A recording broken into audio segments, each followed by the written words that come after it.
everybody. Welcome back to Soul Buttah podcast. Hello. Okay, so I'm hoping that you tuned into the last episode called If You Know Better, You Got to Do Better. If you haven't, you might want to go back and take a listen. This is kind of a follow-up to what we started talking about in our last episode. And it really is more from, we're going to dig deeper into what we were talking about with discernment. Discernment being one of the most valuable tools that you can access in this spiritual season that we're in, and how this spiritual season is kind of unfolding itself for us in order to dig into those things that are still keeping us separate from God. I mean, that's what this journey is all about, right? We are attempting to become conscious and resolved those things the best that we can that keep us separate from that unification with God, that we don't maintain this existence inside of the illusion of separateness, that we can be human in this life, but still be, the most elevated version of ourselves. And so we're going to talk a little bit more today about artificial. We brought this up in our last episode. We started to talk about artificial intelligence. We started to talk about artificial ways that we show up in this world. And this, if you've been listening to us for a while, you know that authenticity is one of our roots. We will hammer this into you every single time, and how important it is in unification with ourselves. That we cannot unify with God if we aren't willing to unify with ourselves. And we certainly can't unify with one another in a peaceful, loving, compassionate way if we aren't willing to unify with ourselves. And so in this journey of authentic self and true identity and identity recovery, we talk about this in how we coach and what we do. Identity recovery is a huge part of that. And we speak about it from the perspective of recovering who you were always meant to be, that true, authentic version of yourself that God created you to be, who He knew you were before you came into this world. And getting back to that often means we've got to dig into ourselves and dig into our stuff, all those layers of the onion that the world has kind of piled on top of us, whether that was, through our own nuclear family unit, whether it was through culture, whether it was through education, whether it was through religion, or maybe it's just the stuff you came in with. But all of those, there's the sum of all the parts, right? And so trying to figure out these aspects of self and where they come from. And discernment is something that we're going to dig in deeper as far as this idea of artificial, but we're going to be using the word counterfeit. And it's been hitting Amy and I right between the eyes for the last week in a really steady way. And it could be super subtle or super obvious, but extremely repetitive. And this idea of how we have become super sensitive at this point to counterfeit vibrations. All right. So let's start from the body. Okay. We've talked about, cleaning out the body.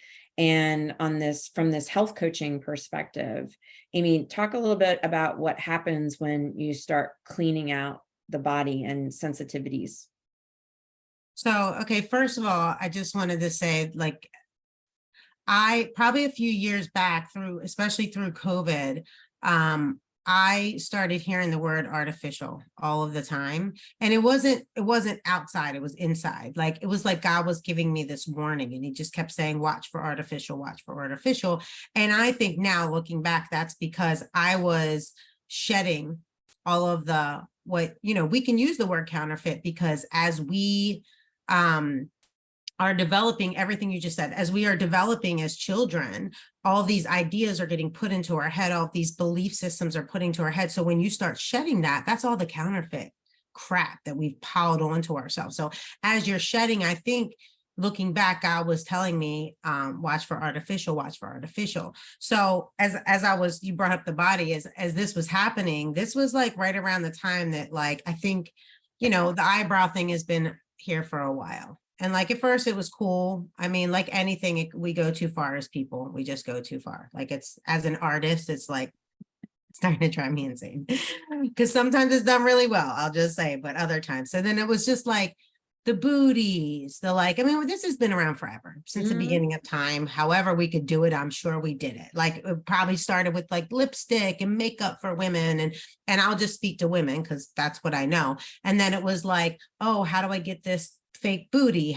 It's been boobs forever, and it's beginning to, as we see and know that this generation, like these images that are plastered in front of our head, like before it just was, it happened to us growing up, Jenny, like, on TV and magazines, like we saw the counterfeit of everyone. And a lot of times, at least when we were growing up, it could have been real, but she's skinny on stage because she starves herself. So that was the counterfeit then. Now we can actually just take a nap and shrink people, and our eyes are just perceiving this falsehood and this counterfeit, and it's just artificial, and it's like piling on and piling on. And what it does to the mind is it creates this feeling of unworthiness. I'm not good enough if I don't have those kind of eyelashes. I need to grow my eyelashes. I need to paint and again, I'll say repeatedly, I'm not anti having fun with beauty, right? Like, let me just say that, like, put on your mascara, whatever you need to do, as long as any of these things, and Jenny and I will always talk about anything that comes before God. Like if you're starting to become so vain that God is removed out of your life because all you're doing is focusing on your vanity and how you look, especially as business owners. We have a lot of business owners that are in our circle, that there's this need to feel young and present ourselves a certain way at what cost? Like staying true to your authentic self is eating right, eating enough, getting the exercise in, not over exercising. So all of this kind of comes to us as this filter. Like we talk about filters online, but it's a filter, and we have to know when we're spiritually and energetically putting filters on our own thinking. Like, where am I starting to get misaligned? So in as far as like taking care of your body, and in the body, it's like, am I going too far? Am I not feeling good enough?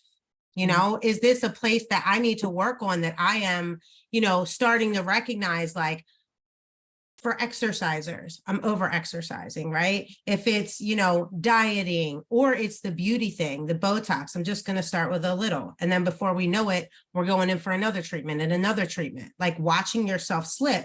And look, like I said, there's nothing wrong with a little, but that stuff's addictive, right? Like we get addictive to the fakeness and the fraud. Well, you're talking health and beauty here. How about artificial food, artificial sweeteners, artificial ingredients that actually serve as a drug inside the body that create an addiction, right? Yeah, and so we look at all of these diet plans that are out there now that will guarantee the fact that you will shed, 10 to 45 pounds in this right. At what extent? Very short period of time. And your diet consists, 80% of the diet that you're eating is artificial. It's counterfeit food. Right. And it's, being shown that it's this, but it's actually not. Right. And you're just pumping yourself full of artificial stuff. So it's like, no matter how you approach it, you're creating sickness, right? You're creating sickness of the mind. As far as layering on these artificial things that very slowly start to warp the mind into the way that you see things as being normal, right? What's normal, and what's healthy, and what do we have to do, right, at this point in our lives to stay young, right? So it's this sickness that kind of creeps in the same way that inflammation in the body starts to just creep up real slowly, and then your chemical responses in your body start to get all jacked up. That's right. And that's when you have clients come to me that they're like, I just can't sleep. I've been on pills forever. Or, I just can't lose this last bit of weight. And I'm like, well, what are you doing? And just like you said, that's the first thing I do. Like, just, you used to watch those TV shows where the coach will come in and clear your house out, like clear the cupboards out and start throwing away all your food, right? Like, that's kind of what I do virtually. Like, let me help you figure out what you don't know. Like, let's read these ingredients. I'm staying with my parents. I tell them all the time, they count calories. Well, it's 100. Well, this one's better because it's 110 calories instead of 280. I'm like, but if you look at the ingredients, this is a whole food ingredient. I'd rather you eat the 280 than the 110. And they're looking at me like, what do you mean? Like, we have to eat less. No, you don't. Like, if that's the beautiful thing about doing things authentically, even when it comes to food, like, you can technically have more if you're going to eat clean. We hate the word clean, but if you eat clean, if you eat things, for me, and just for people that don't know what we're talking about, like, whole foods to me is anything that come from the earth. It hasn't been processed. It's less than a couple ingredients. Anything I say I try to eat is least amount of things that you can scan at the grocery store. Try to make 80% of your stuff, annoyingly, the stuff that the cashier has to be like, oh, like, they roll their eyes at you like one of these people, like, what is this? What is this? It's a beet. Okay. Can you bring that up? So knowing that these foods, and I don't know if you called it dead one day, but like eating dead food, but you said something, and it's just dead food. So just like you said, just like food, what else are you eating that's dead? As a health coach, I don't just talk about food and exercise. I talk about, what are you feeding yourself with? And what are you starving for? So I start with, what are you feeding yourself? What is counterfeit in your life? Is it the programs that you watch on TV? Next, we're going to look at your TV diet. Because what's on TV? What are you watching? What are you feeding your mind with? What are you listening to every day? Right. Like, what podcasts are you tuning into? What are you scrolling on your social media and listening to? Right. I mean, as I was saying earlier, think about, if it depends who you follow. That's why I always say I love Instagram, because most of it for me is so encouraging. Like, I love going up here. I hate social media. I never get on it. I'm like, because you're choosing to follow the wrong path. Get on the right path. I have these amazing health, somebody that's telling me what they found out about a certain ingredient that's hidden in this, certain food that I've been eating. Like, what? Like, Bill Gates is making this is just some of the things I hear, like, don't buy the organic apples from Costco because Bill Gates is manufacturing this kind of it's like a pesticide, but it passes the test. Called appeal, isn't it? Is it? Yeah. Yep.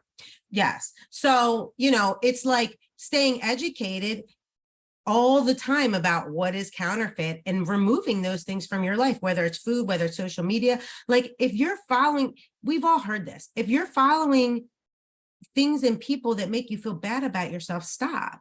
Like, I don't tend to follow people, for me, this is me, I don't tend to follow people that don't always look like me in fitness. Like, I love people that are thick and built like me, because my brain, I know my brain. It's not that I don't appreciate a woman built differently, but for me, and I'm feeding myself, I'm going to look at women that are built like me. So I don't have to think that the filter doesn't need to be there. Because if I see a woman not built like me and she's got the 8-pack ab, I know myself. I instantly go and like, I'm never gonna have abs, like, no matter what I do.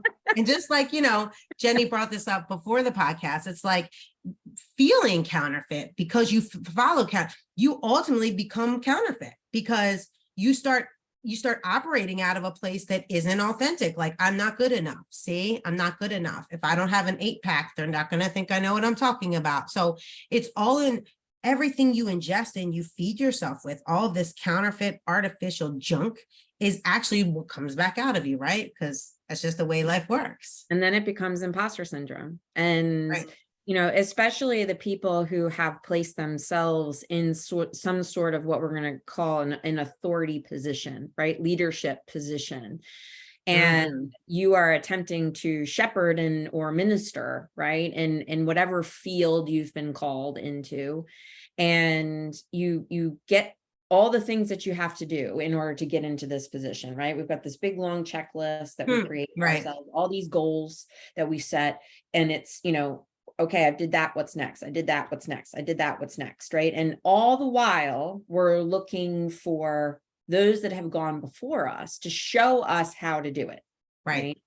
And before we realize what's happened, we've gone so far off path from our original intention, which was, I have a deep passion and desire inside of myself to go into service in this direction, right? So it all starts with that authentic call, that part of your purpose, that part of your being that connects with all of your core values.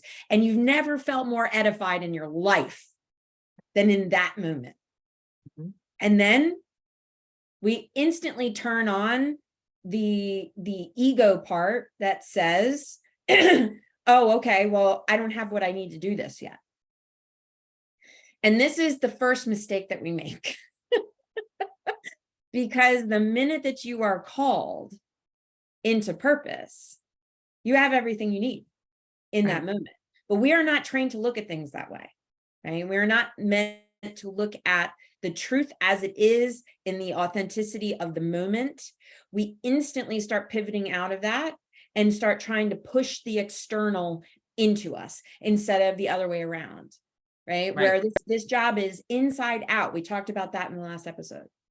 This is an inside out job, not an outside in. Now, that's not to say that God won't present us with resources at some point in order to get us where we really want to go, right? These resources will pop up. And again, we will have the impulse, this 100% edification of self through this impulse, right?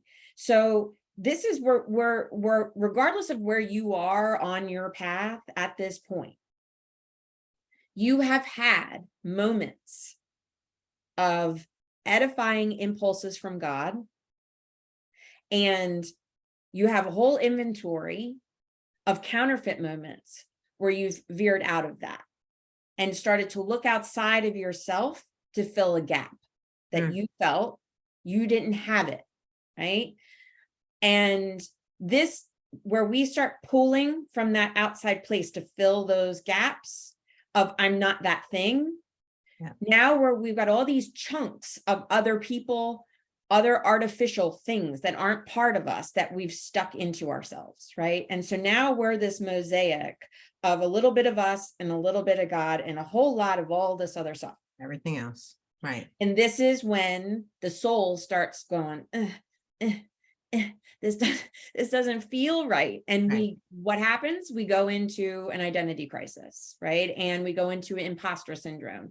And it's usually when we're really starting to push into an alignment with our purpose. That's the paradox of God, right? Because another thing about counterfeit, right? It's the mirror image of the truth, right? So the closer you get, the more likely you will move into being you and the counterfeit version of you, and they look exactly the same. And now it's that discernment of trying to figure out what pieces do you need to just take out, because that other piece of you is under there, and all it needs to do is just be given space to come from the inside up, right?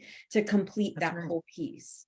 And so, you know, the idea of the edification, this is something that Amy was saying during this whole, you know, and this is offline conversations that she and I are always having that end up here. So you guys can be a fly on the wall, but this idea of knowing the difference, and she talked about this in the last episode too, but knowing the difference between authentic and counterfeit is the difference between something that edifies or something that takes away from you, right? And the symptoms of that. That's right. And as you're talking, I'm thinking about how often we allow the opinion, you know, they, right? We've heard that our whole lives, what they would think. And we have that script running in our head. And often, especially when you get on the path, it was so important you said that, because that is always when the counterfeit comes. So when you're traveling, say, you know, being single, right? Like, I've made lists and people are like, write down what you want on a list and he's going to come. Well, he's come a couple times. And he sure looked like the one. And then it was like, fool's gold. Like he's got the list, you know, and this just doesn't go for men. This goes for a job. This goes for friend, whatever you can apply it to. There's always going to be, the closer you get to whatever it is you want, there's going to be a counterfeit offer that comes up.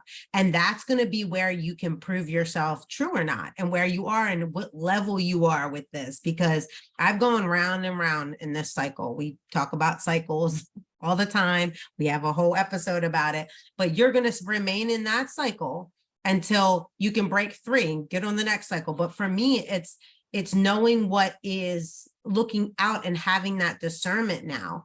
And Jenny and I will always tell you that until you have your own authentic self and you know your authentic self, you can't have discernment. Because if you're constantly trying to copy other people and do what they want you to do and allowing others to dictate.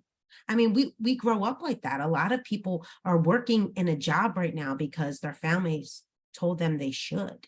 That's what we do, you know. In other cultures, that's even way heavier than ours. You know, in America, we have the dream and we do what we want, but in other cultures, that's very heavy. Like, you're going to be a doctor or a lawyer, pick one, you know. But here, even in the way that we're raised, there's a certain, you know, expectation put on us, depending on how we grew up. So we're evaluating now where you are, what is counterfeit in your life. Like, sometimes you might come to a crisis where, you know, as we're talking, like, oh shit, like, that's totally how I've been feeling. I don't even want this job and I've had it for 25 years. What do I do with that? You know, and that's where I always say, like, you might want to get a coach to help you when you have, you know, that's what we do. We're identity crisis specialists over here. But it's this place where you have to stop and evaluate, like, where have you let others or your own ideas and beliefs dictate how you are going to respond to the world? Is it in the way I dress? Isn't it in the way I hold myself? It's the way I talk. I think imposter syndrome is a great way to say what I'm saying. Like, allowing others to dictate who you should be is imposter syndrome. It's all in your head. So when you come back to this space of, you know, where am I not living authentically, you can kind of see where you need to work. And going back to the why, you know, do you even know your why is key, like, to life. Like, what is your why going to work? What is your why raising your kids? What is your why in your marriage? What is your why in your business? Like, what is your why? And that's where we do things like core values. You know, we can go back to those core values. We help you. We have a worksheet in our Facebook group where you can go back and check out our core value worksheet if you want to work those out. But just having something to align with as we go, because what I've learned happens is this slow fade. And, you know, you brought up the fact, like, I know what I want to do. I have this passion. I figured it out. And I start working in this passion, and everything we're talking about starts coming in. And sometimes what happens is the counterfeit, which is the spirit of the enemy, the devil, whatever, the darkness, the spirit comes in, and there's three things that usually happens: money, power, sex. Everything can get divided up into that. Money, even with women, like, I never thought women were as money hungry until I got in my own head and thought, I want to help people. I want to help people. And then my brain started going, and I'm going to do this and I'm going to do that. And I've told Jenny, like, I ultimately have to always check myself, just being human. Like, no, you're doing this for service. I really genuinely in my heart want to help people, but my brain goes to money. It keeps slipping back because I'm human. Like, oh, we can make money. No, I don't need to make the money. And that's on a very, like, I'm being very transparent saying that, because I don't think I'm as bad as I watch other people be, but I'm just being transparent about it. I'm human. But I also see people, especially in the service industry, and especially in the spiritual service industry, where you go to help people, and now it goes back to business and money and power. And sometimes the sex comes in our image. Like, we want to be attractive, and sex doesn't always have to be like sex. It could just be the beauty of being that wanted woman. Like, look at me, I'm beautiful. Don't you want to be like me, ladies? That kind of sex. So it's like evaluating the why and knowing, has your why, have you come so close to that counterfeit why? Like, weighing out, okay, my why is to help people, but if I let any of those other things slip in, because I have to realign myself, or I'm going to go, we always talk about the 1 degree difference.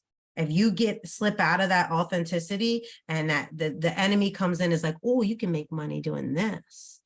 and let's say we develop a program, right? And everyone starts using it, and we use that influence for power, for whatever reason, for our own insecurities or what are our own thoughts, and we start slipping that 1 degree. Now we're over here having another crisis. What happened? I thought I was being authentic. Yeah, but your intention started to slip, because there is an enemy of our soul who I always say, like, the enemy doesn't come in and be like, oh, you want all this money? He's like, oh, but if you do this and you do this, and you'll have more power, and you'll have more followers, and you'll get more followers. And if you do this, you get more followers, and then you get more power, and then you get more money, and then people will want you, right? How easy slide. And you said something about the fact that, like, why are those things so seductive?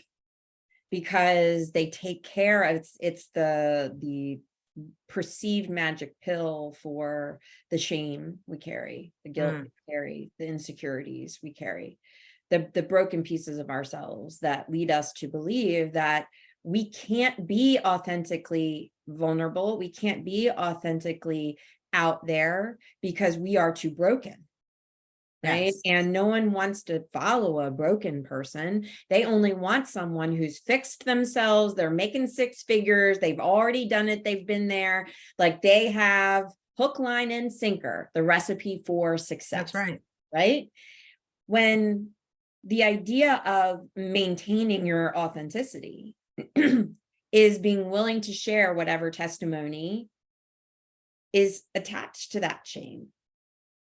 What is the testimony that's attached to the insecurities, right? Like, those things that we have experienced that we spend a lifetime trying to seal over, cover up, pretend it's not there, create a counterfeit version of ourselves, an artificial exterior, an artificial persona, right? These imposter versions of ourselves that we are constantly creating in order to cover up those places in our self, or in our lives, or in our history that we perceive as broken.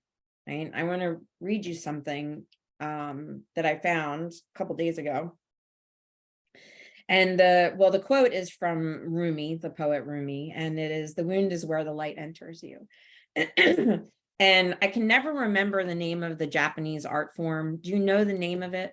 I do, but when you said that, it left that quick. So the idea of taking a piece of pottery that has been broken and putting it back together with filaments of gold, right? And so this was a whole art form, and not every single piece of the crack gets filled. So it's not necessarily a vessel that you would then, carry water in at that point. But this idea of being able to use those scars of the broken places, filling those scars with light. Can you see or no? No. Oh, there it goes. Yep. I don't know if you can see it. Kintsugi. Okay. But this idea of understanding that all those places where you perceive yourself as broken, all those places where you might be holding shame or guilt or insecurity out of these imperfections, or times where we've missed the mark and we just haven't forgiven ourselves for it yet, whatever that looks like inside of your path, this idea that those broken pieces are meant to be shown in that way as roads you've traveled, places you've been, the authentic nature of yourself that makes you so interesting and creates this amazing landscape for people to traverse when they get to know you, right? It is the depth of you that makes you you and makes you authentic. And truly, soul to soul, this is what we truly are searching for, because it's those stories that edify us. When we hear another person be that vulnerable, when we hear another person tell their story, when we see another person show all their cracks and broken parts. And the season that we are in is one that isn't necessarily, we're not looking at easy, right? But the idea of a blessing to be in a season where we are encouraged to show our cracks, to reveal, right? A lot of people have said that they feel that this particular time period that we are living in is revelations, right? End of days. So if we are truly meant to be in a time of revelation and to reveal, then individually we must be willing to reveal ourselves. We must be willing to lay it all out there, right? And be able to give it back to God, to lay it down, right? And this is part of the way. Amy and I talk about this all the time, being able to lay those burdens down, because we have been told that we don't need to carry them anymore. Right. And here we are working so hard to keep them hidden that we go into identity fatigue, right? It takes every ounce of our energy to be this false version of ourselves, every single, to try to remember what that piece of the story was that we didn't tell, or what did we cover up, or what's the line we're towing now? What is our current MO? Like, what have we attached to ourselves? Like, it's exhausting to try to move through life with this false version of yourself. And I hear this all the time from my clients. I'm just tired. Yep. My soul is tired. I'm just tired. Well, your soul is tired because it's attempting to support a false holographic projection of self, right? It's exhausted because it's like, this is so not who we are. It's so exhausting to keep having to glue all of these parts together and pretend like there's no place where we are broken. And what the woman that I was reading, that was just so beautiful, I wrote it down. In this season, we are to learn we are not meant to fix it or to seal it over, but to use it to bring wisdom into our lives and a sense of compassion for each other's wounds.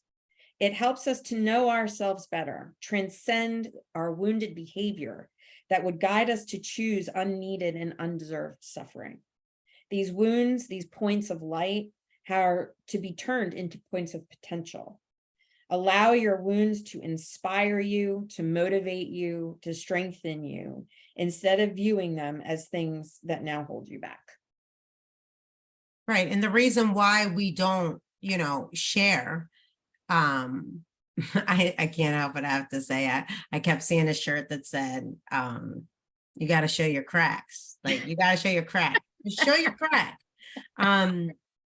We live in a world where we're told to hide the crack, but show. I'm just going to interrupt for a second. The kids, like, I'm listening, we're always cracking up because we were once kids and we used to say the things like, well, what did we grow up with? We grew up with, oh, that's awesome. That's rad. That's cool. That's, whatever. Well, one of the things that the kids say now to say that someone is completely awesome and amazing, they call them cracked. Perfect. That's really, I love that. Like, you're cracked, bro. You are cracked. Crack them wide open. Yeah. And the reason why we don't, like you said, is ultimately fear, which is, I've always felt, and this is debatable, that fear is the opposite of love. If God is love, then the enemy is fear. And he comes in and he just makes you afraid. I mean, you get afraid if you show what would happen, and Jenny and I always talk about the critter brain or the monkey brain. Like, ultimately your brain is very simple and it doesn't distinguish between a feeling and a thought and the reality. So if you feel like you will be rejected from society, you will die. If you feel like you won't be accepted or not loved anymore because of that. But that's the very thing that the counterfeit, THEE, the counterfeit, the enemy comes in to tell you. And I always say, like, what stays in the dark, where the enemy can get you to isolate and hide.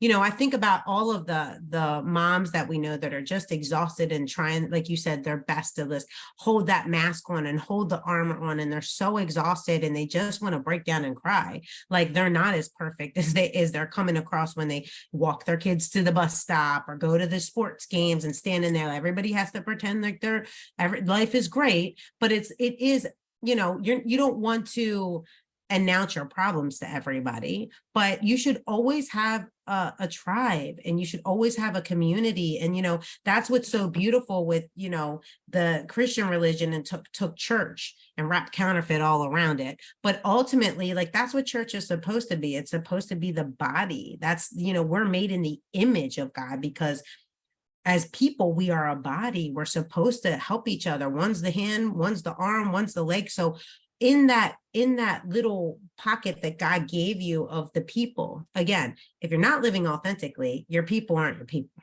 right? So if you're living in a world where what's important to you is the weekend and getting a drink and going out, and you're not even aligned at all, then your people in that tribe are going to lead you off path. That's just the way it goes. So clean up your path, and you'll start attracting, a lot of people have to say, that one friend you've had forever that's giving you bad advice constantly, and it because you're telling me, well, they said this, but inside that's not true. You need to, I'm not saying get rid of them, as we've said, we don't believe in cutoff culture, but you need to phase them out. And when I promise you, God will bring someone new in that's beautiful and that loves you and encourages you to be yourself. And you can call and be vulnerable and say, hey, I'm stuck in this feeling. I'm feeling shame today. I mean, all of this requires some emotional intelligence, which is also what Jenny and I do, like help you identify what is it you're feeling, what is the root of what you're feeling, and be able to live in that space with just the protective tribe that God gave you. It is life-changing, and it's a space where you can start to bloom and blossom in your authenticity, because the same way goes in that counterfeit version of you, you'll bloom and blossom in your counterfeit too, because you'll have people around encouraging you to do the things that don't align with your soul. So as you're operating and going through life, it's like, you know the things, the people, the things, because it bothers you at the end of the day, but you bury it and bury it and bury it. So, it does say in Revelations, we overcome. Again, Christian world says by the blood. Oh, Jesus, he hung on the cross. We're all forgiven. We're going to heaven. Yay. It says, and the word of your testimony. And the word of your testimony. It doesn't say you overcome or I overcome. It says we as a community overcome by our testimony. And it was such a beautiful thing when you brought up how, think of the people that we really love. We used to watch all those like talk shows, and people will come on, and even now podcasts, when people come on and share their stories, that's what we identify. That's what we get encouraged and fed. I'm not alone. Oh, I had that problem too. That's the pureness and the goodness, because we're overcoming together. And it's like, today you have to ask yourself, where am I not being authentic? And where am I mean, when God says this to me, it makes me want to cry every time. Like, if you're not being authentic, then somebody's missing out on a blessing, because when I get to live authentically and I overcome through the word of other people's testimony, through the blood of the Lamb and others' testimonies, now I've overcome, I get to give it back to other people. It's like you said on the last episode, we did all this work. I didn't have anybody around. I had to crawl through the mud by myself for the most part. I had a couple people around, but now it's like, no, like, we can help you. Like, let me help you with my testimony. So now it's become my work. Like, between my body and my health, which I love, is my passion, it's my spark, but also this other stuff that I don't really want to talk about a lot. And I'm charged with handling it. It's like, you are a people pleaser, and you have attracted users and abusers because you're so, oh, what are they going to think? Instead of putting yourself first that's not a not godly thing to do, right? So it's like, these two things I've been given. The one I'll talk about forever. I'll tell you about health. I'll tell you about food. I'll tell you about exercise. I'll tell you about all the stuff that happens in your brains and your thoughts and your emotions. But there's another charge I've been given, and that's to help people pleasers. And every time I go visit that area, I'm like, I don't want to tell people about the old me. That's embarrassing. Like, if I tell people my story, I'm embarrassed for myself. But the more you practice that muscle, and then that one person says to you, thank you for sharing that with me. That really helped me change. I was able to do this today. That muscle gets a little stronger, and you start realizing and I always go back to this is not about you. Like all of this work is so we can help each other, like reach each other's hand out. But if you're operating in counterfeit, none of this is going to happen. All you're doing is staying in the space where it's like this, that stale pond I talk about, where the mold starts growing amongst your community, and it's ugly. I mean, that's the one of the core lessons and teachings that Jesus is tempted to bring us, and we've kind of pivoted away from it, as far as our focus on it. But this idea of, we'll say it in scripture, but do we ever really stop to think about what that means in the application of our day-to-day lives, as far as the kingdom is within, right? Yes. The body is the church. The body is the temple, Right? It's not a place that you're going to find built on a hill somewhere. And that's what he was trying to say. It's like these temples are they're just buildings, and they will fall. They will come down. So when there is no temple for you to visit that has shiny gems and gold roofs and, expensive, whatever all around it, ornament, you have, even the priests had ornaments, right? When all of that stuff falls down, what do you have left? It's all inside. And the idea of that path within, and the disciples kept asking him, well, how do we know when we've gotten into the kingdom? How do we know when we've gotten there? And he's like, you are missing the point. Right. I'm attempting to try to tell you that it's already in you. But he says repeatedly, because I'm studying Matthew, he says repeatedly, the kingdom of heaven is here. The kingdom of heaven is here. The kingdom of heaven is here. I mean, it was him being here, but it's also, he's telling you, like, when I leave, the kingdom of heaven is still here. And they're all like, what are you talking about? And that's what he means by follow my way and you will be just like me. Yes. Right? Like, even when I am gone, you will be me. Yes. Right. And no one could understand that. They could not understand the fact that, like, wait, we can do what you're doing. Like, we could be you. Yes. Yeah. I am you, you are me. Like, this is what we're talking about. Right. And one of the Gospel of Thomas scriptures where they're asking him, but Master, when will we know that we can enter the kingdom? And he's like, basically, it's this scripture that it doesn't make a lot of sense unless you really can read it through your spiritual intelligence and understand that, he basically says when the male stops being male and the female stops being female, and that you can replace a hand for a hand and a foot for a foot and your eyes for an eye, where it basically means you've left this human identity, right, that we've built. And this is what we're talking about, this false identity that gets created through survival techniques, through learned behaviors, through value systems that we've taken on that might not really align with who we are inside. When we are constantly looking for the outside in, right? When we're going to the material world for our authority, we're going to the material world for our edification, we're going to the material world for all of these things.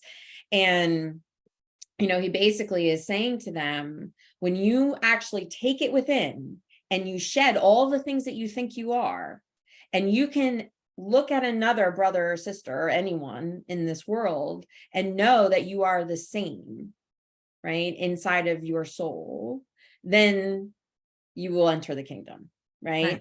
Which is here. It's in the here and now, but it's this new way of being, this new way of identifying with self and identifying with other people without attaching to the material version of it or the exterior version of it. It's all of the authentic heart-led stuff on the inside that we're meant to focus on.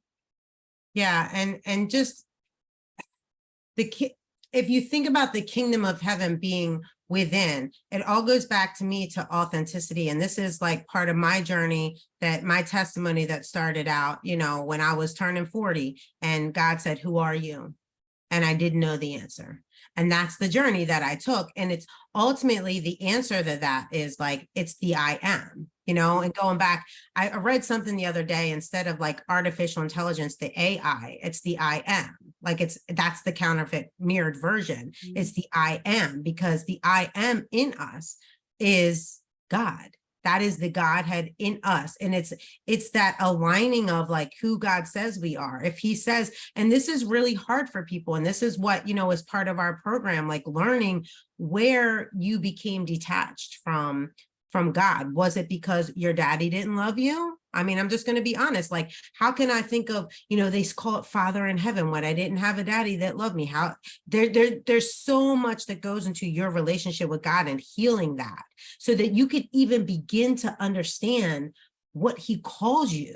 Like, I am a daughter of God, and I have his inheritance, like my business called Rebel Heirs, because Jesus was a rebel. And I love that because I am.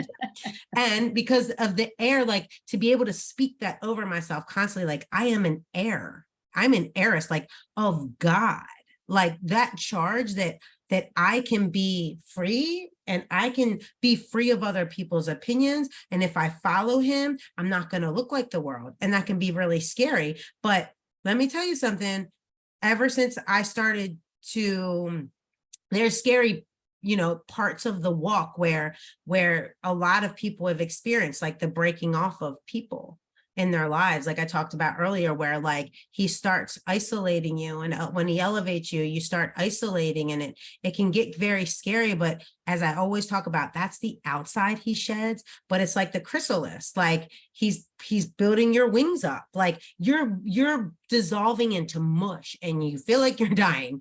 But this is how we become made new. This is what he means when he says you'll be made new. Come follow me, come follow my way. It's not going to look like what you think it's going to look like. I mean, they thought back in the day, Jesus was going to come and like stand on the throne and roll over people. And he's like, that was so confusing back in the day, because they were like, what is he talking about? The kingdom of heaven, and we could do that. Meanwhile, the chrysalis is like we're melting, and all of a sudden those wings, though, like it's like he's holding us in, and it says in scripture that he holds us in his wings in those times. But that's when you start feeling a peace that you've never felt. And the way that I look at the world now, like I'm literally looking at people like, oh, you like everybody lives like that. Like that's what's important to you. It's not important to me anymore. I start to not look like the world anymore. Now I just don't care. Hence the rebel, like he knows I won't care eventually. Like the rebel in me, I thought that, the rebel in me, I'd be okay. I wouldn't care what people think. But then when he started to take away people and take away my money and my income, and I'm not saying that's everybody's path, but sometimes for you, it looks different for you, right? Like it is everyone's path. It's just going to be different.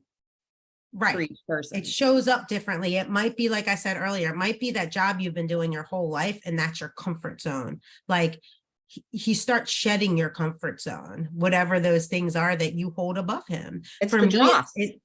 What's that? The dross. Yes, exactly. That word.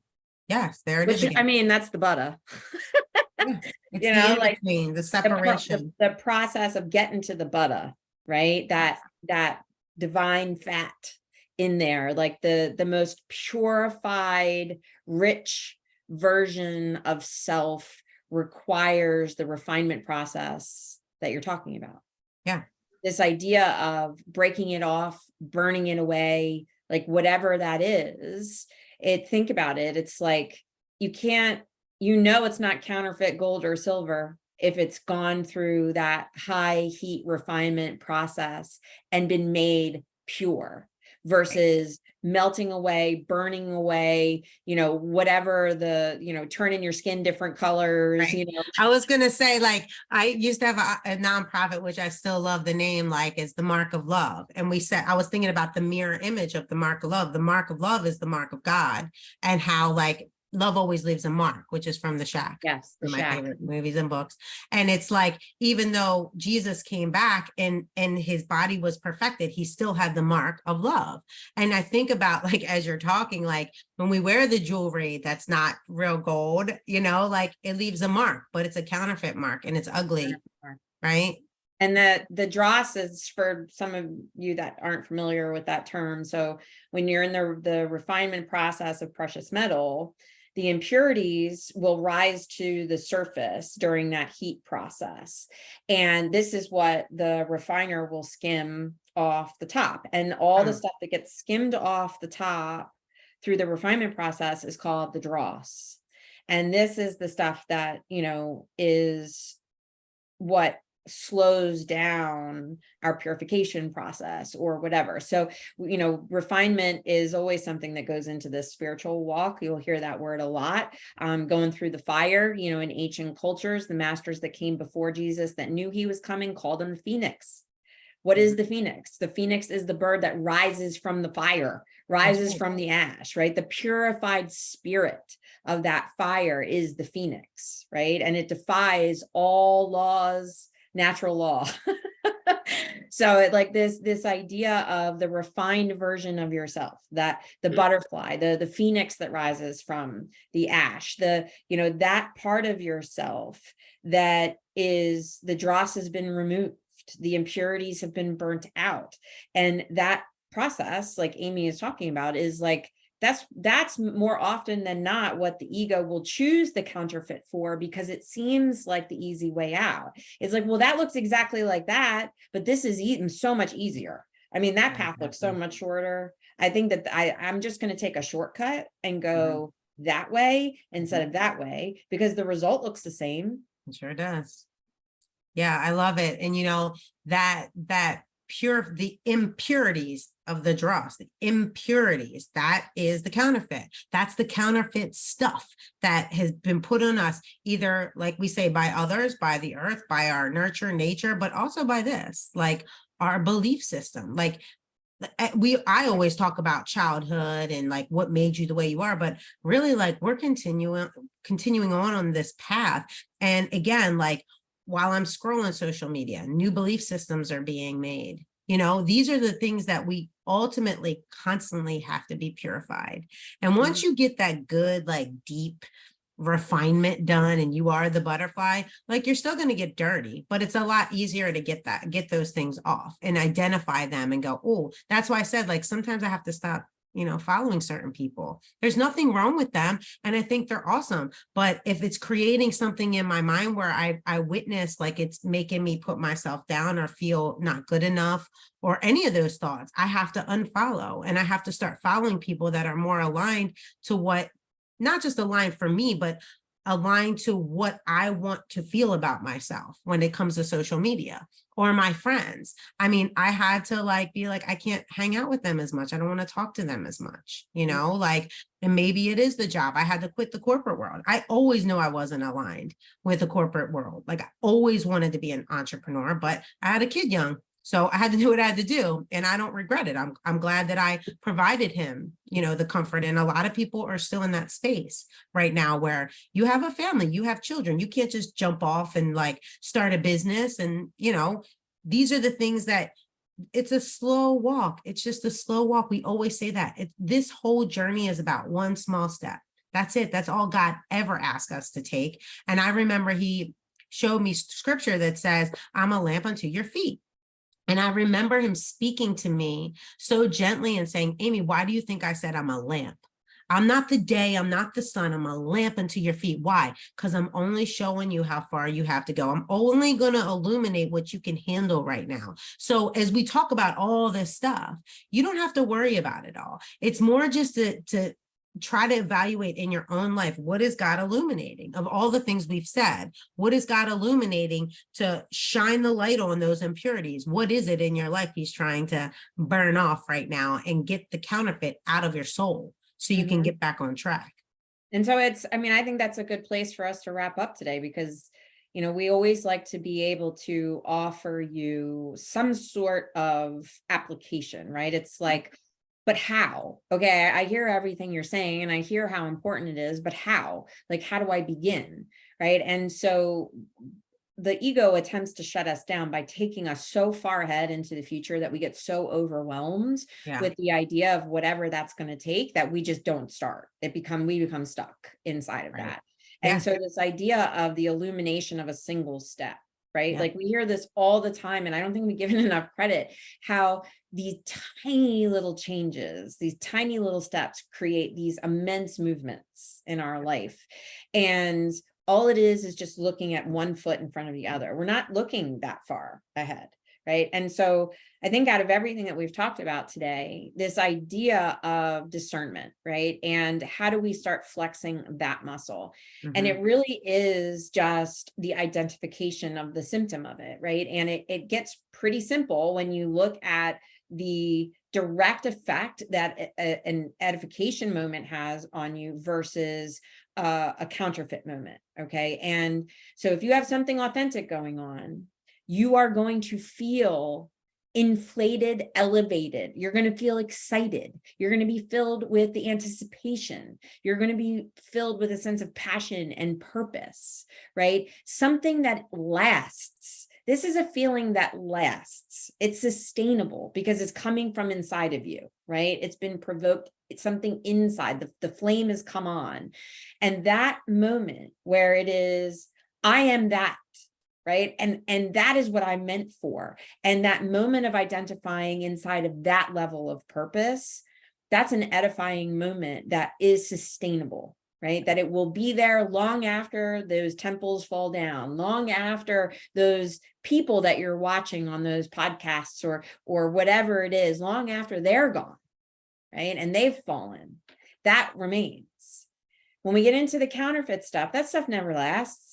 It's the stuff that breaks. It falls apart. It turns your skin colors, right? It, like all of these ideas around counterfeit, it's not going to get you very far, like counterfeit $100 bill is not getting past the register.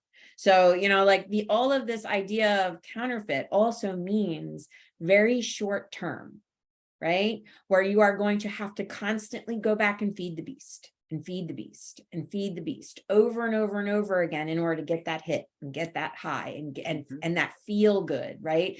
Because after that high wears off, what's left? Confusion, doubt, insecurity, compare and despair conversation inside of your head, right?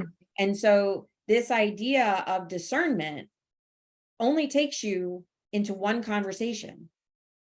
Am I left feeling edified, or am I left feeling confused, insecure, less than, in lack?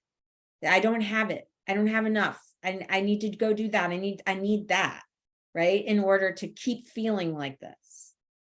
There's your discernment right there. And that's whether it's a relationship that you're in, a conversation that you've had with someone, whatever it is that you like to watch. How do you feel while you're watching it? How do you feel after the fact, right? What is the addictive quality of the things that keep drawing you back in for more, right? To really be able to get in your body. How am I feeling? Does this actually feel good? And then after the fact, when you come down from it, how do you feel then? Yeah, and I was trying to look up this scripture, Philippians 4:8-9. And this could be part of the ointment, because I thought you were going to be like, what's the ointment? I'm like, I got it. No, but we always do invitation and ointment, and usually off the cuff, right. So, but this is the thing that I was actually thinking about before we recorded that God gave me. And I think about this a lot when I watch people in the way that they live. And it says, think about things that are true. I could put a period right there. Like, think about things are true. He didn't say like occasionally. He's talking about all the time. Think about things that are true and honorable and right and pure and beautiful and respected. Like, do what you learn and receive from me and what I told you and what you saw me do. And then the God that gives peace will be with you. So you will have peace. That's what I was talking about, like being in the wings. You get peace when you are aligned with truth, when you're aligned with your authentic self. Like I think about this when I hear the news or I hear, murder mysteries or CSI, like when I'm listening to people, what they listen to on TV. And I think, does this align with, and now this is a tougher, more mature, like I realize it's really hard for people, but this is 5 years going where I'm like, I don't want things that aren't true and pure and right and beautiful. I don't want that in my life. So as you get mature with this muscle and you get stronger, you start to hear, the discernment fires and you're like, this doesn't make me feel good. Like I hear the tone of the news now. and I have for a while, the tone is very rah, rah, rah, rah. You should, oh my God. Oh no. Did you know this? Oh, it's gossipy. It's anger. And it could just be like Jenny said, and what you're watching, but it's also like, what about the people you call? Like, what are they talking about? Are they talking shit on your friends and your family and your husband and are they talking about their neighbors? Are they talking about people? Because they're talking about you too, right? And like, where in your life does it align with the truth and your authentic self, which is what feels good in your body? And we're always going to say, take it back to trust your gut. Your real spiritual gut will tell you when things aren't aligning in your life. And I always say, I feel like if I went out right now and asked people like, hey, I'm going to give you a few minutes, but like, what in your life doesn't feel right now? Everybody probably has an answer to that. They've thought about, I'll give them 24 hours, come back to me. But like, you know, what's not aligned in your life right now. And Jenny and I are calling that counterfeit. We're calling it the artificial. We're calling it the impurities that need to bubble up and be boiled out of you. And you have to make that decision, because that's what God says. He is not moving in your life and he will not help you unless you ask. So it's like giving it to God, putting it on the altar, laying it at his feet and going, I know this feels bad. And if you've listened this far, you know that that might be a hard thing to do. We know it might be a hard thing to do, but you got to lay that down at his feet and say, I give it up. I'm going to give it up. That doesn't mean it goes away. It just means, okay, I've given you permission to now help me navigate through this part of my life. And I know it's going to be hard and it's going to suck, but I trust God that I'll get the peace that passes all understanding through the process.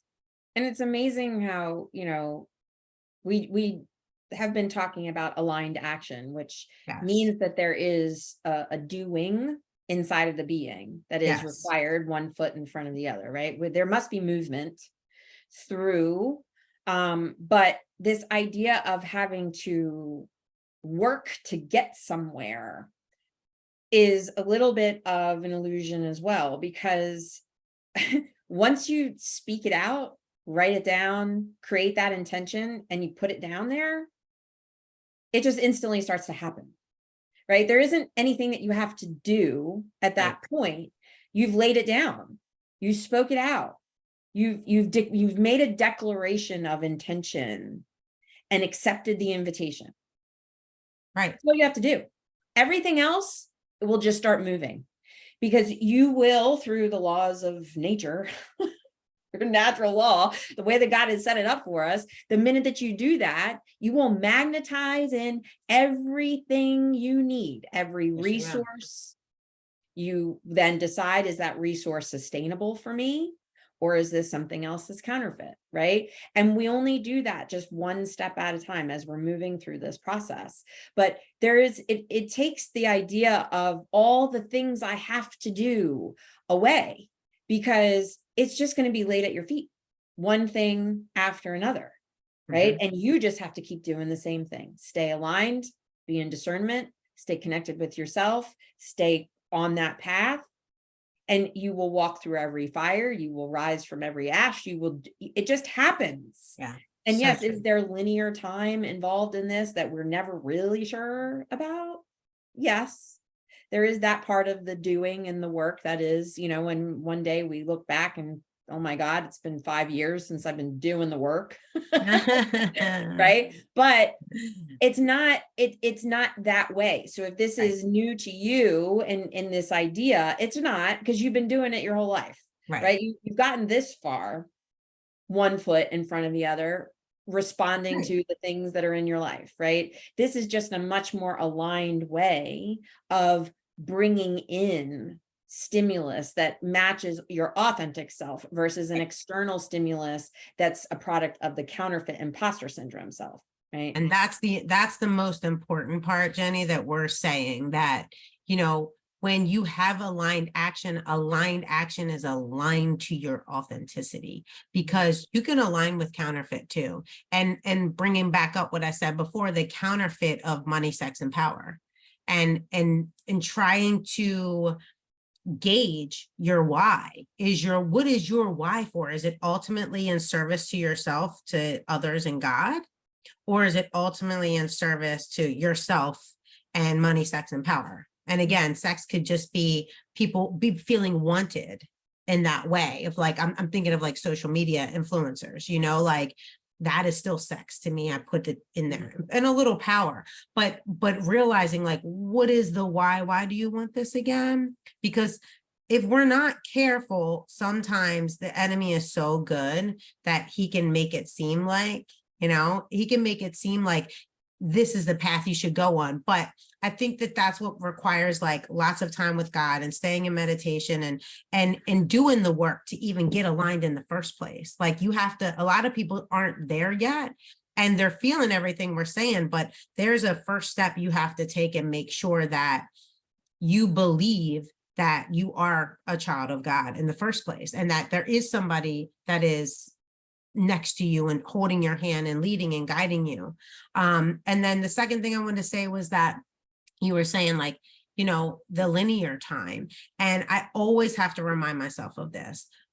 We have these visions that God gives us for our lives of something we want. We begin this journey that we're on, and we're on this path, and we've been, you know, through the fire, and we keep going through the fire.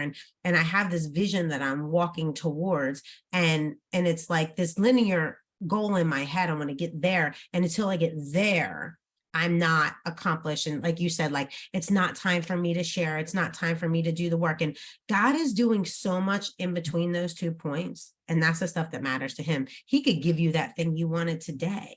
Why doesn't he? He doesn't give you that thing that you're waiting on or that decision, because he's doing a work right now. And you have to trust him that he's doing the work. And every time that happens to me, I think, oh God, thank God that happened, because I learned so much. I'm so different. Like I followed him there and I sat there, and it was kind of like, what am I doing here again? And until I left that space, I didn't know why I was there. I mean, I think we all have those testimonies that we had to do something that we didn't want to do, but we knew it was a God thing. We knew our gut was right. Everything was in check. And then you leave it and you're like, oh, that's what he was doing. He was growing me for the next thing, because we're always taking things from the last and moving into the next. So walking in this walk of authenticity, like you said, Jenny, it's, you know, easy is, I'm not going to use the word easier, but it does get a little lighter, because it's the faith walk. This is the faith walk, the authenticity walk. We also always talk about building the muscle, right? You lean into resilience. Eventually you get to a point where you become resilient, emotionally resilient, spiritually resilient, mentally resilient, physically resilient, right? As you are flexing that muscle again and again and again, you build the resilience, you bounce back faster. Yes. I mean, we've watched it in each other's lives, where it's like it gets shorter and shorter and shorter. Like you'll hit a low and then boop, you're right back out of it again. Like that's resilience, right? Because of the fact that now you have this new perspective, you have these new tools you're using, you have this new support system in your life, you know, like, and you've already drossed a bunch of stuff, right? So, and let's think about that from linear time too. It's again, back to that image of like, just give me your old tattered bear. I have this giant thing, right? This giant bear waiting for you. It's already there. Right. It doesn't have to be made. All you have to do He doesn't is have to go get it. You know, it's there. He already has it. It's ready for you right now, right? So you think about the fact that like we create linear time as far as goals, achievements, blah, blah, blah, building, right? Until we get to the thing. But the thing exists already. We've just sent our declaration of intention out now, and now, boof, it's here. We just are making our way one step at a time as we get there. But think about going back to the refinement process. The silver and gold are always there. They don't have to get created. It's there. It's in the stew pot. It's already there waiting for you. It's just you're in the process of drossing the impurities off, but you're looking at the gold already. You're looking at the silver already. It's already there. So this process of refinement doesn't mean you have to create something new. You're just revealing what was already there. Right. And so that process of revelation, like we're talking about, don't be afraid to show your broken bits. You know, don't be afraid to create the most powerful testimony of your life out of all of your failures. Right. You know, like this idea that it's already there for you. You're just in the process of cleaning it out to make it more beautiful, right? But the beauty was there all along. And so this isn't something that, you know, this is why there's, you know, and we said this, like, if you get to a place where you're like, I'm healed, I'm done, like the discernment alarm should be going off everywhere, because this is a most beautiful process that we are constantly in, where we get to reveal the more purified version of ourselves every single day in this commitment. And yes, sometimes it's a little painful.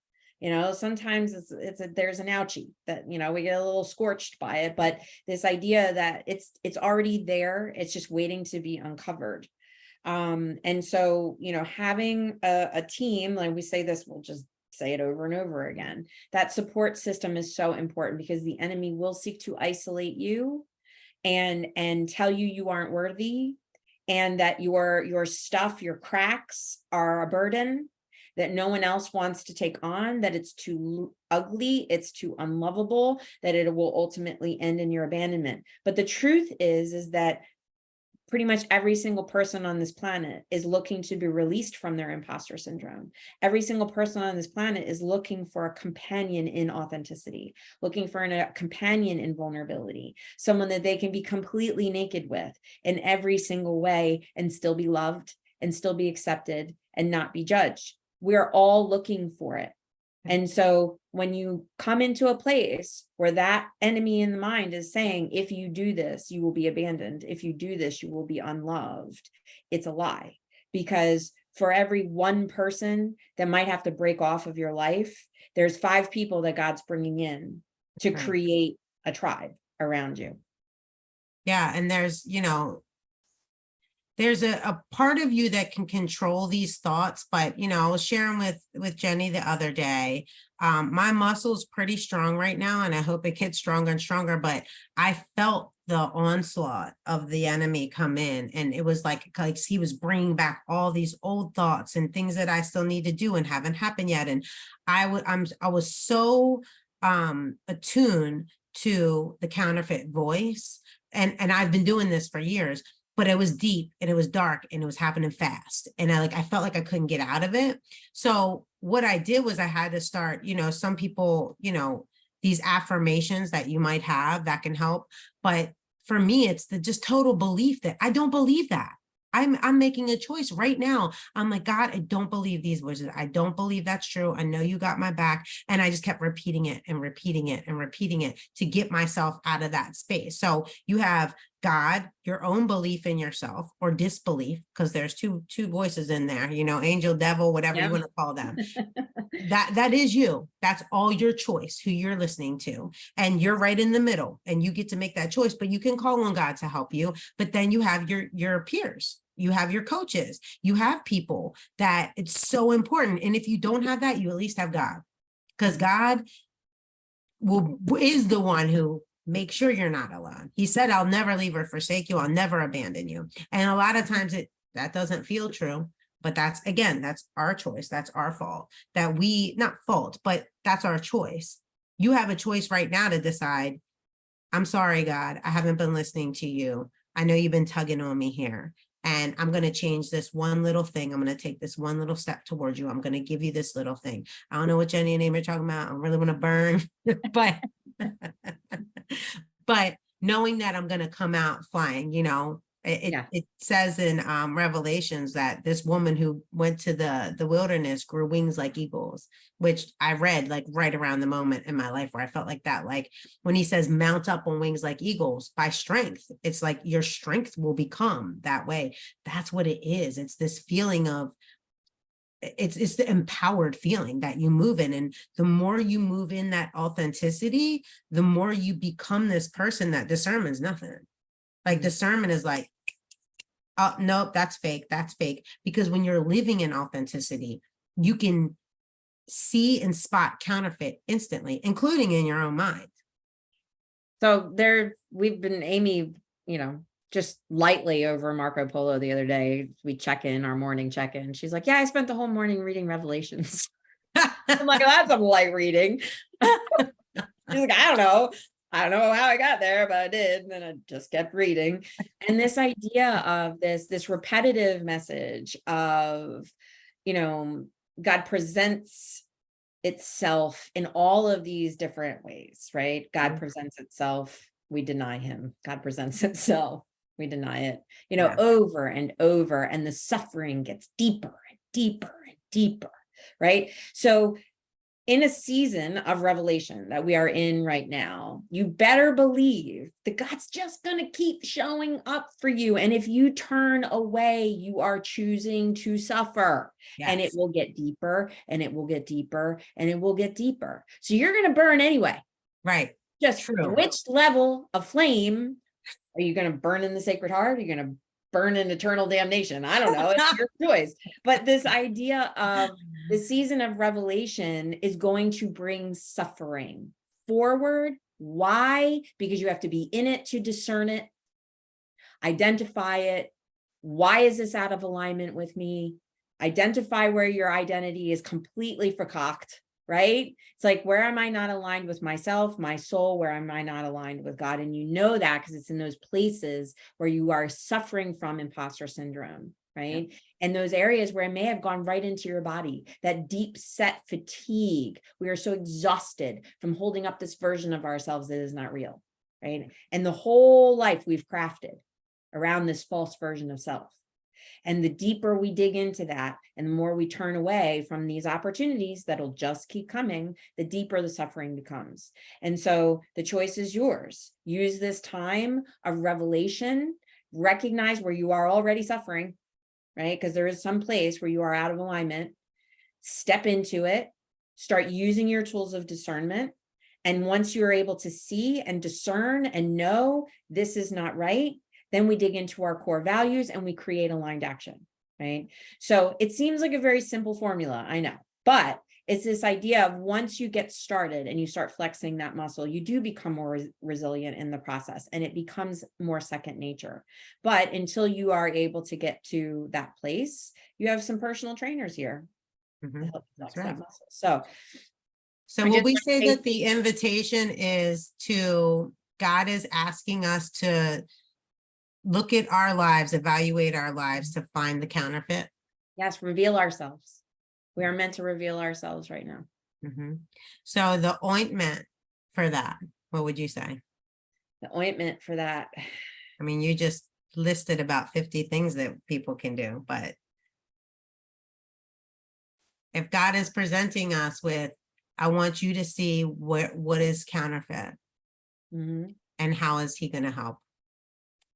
I mean, the ointment for this is to step into the fire. I know it sounds really like the opposite thing of ointment. What we want to do. But it is, it's the butter is the ointment, right? It's the pulling apart of what is authentic and not. Yeah, it's so, this goes back to episode 1. We'll close with this and just share one more time where Soul Buttah came from, as far as why we chose the name, and then how it arrived, but then how God validated it. And that's the part that I wanted to share. So we started to do a little research on the process of refining butter, and all of these things started to come up about the fact that how spiritual in nature and how symbolic butter was in all kinds of different ancient cultures. They called it all different things. There was ambrosia, right, for the Greeks and the Romans. There was the ghee in India. There was, but the same thing, same theme was in every single culture, that it was this layer that just seemingly arrived like magic when milk and cream would start to separate. And this refinement process, this liquid gold that would show up in the middle, that they called the divine fat. And so butter actually translated to divine fat.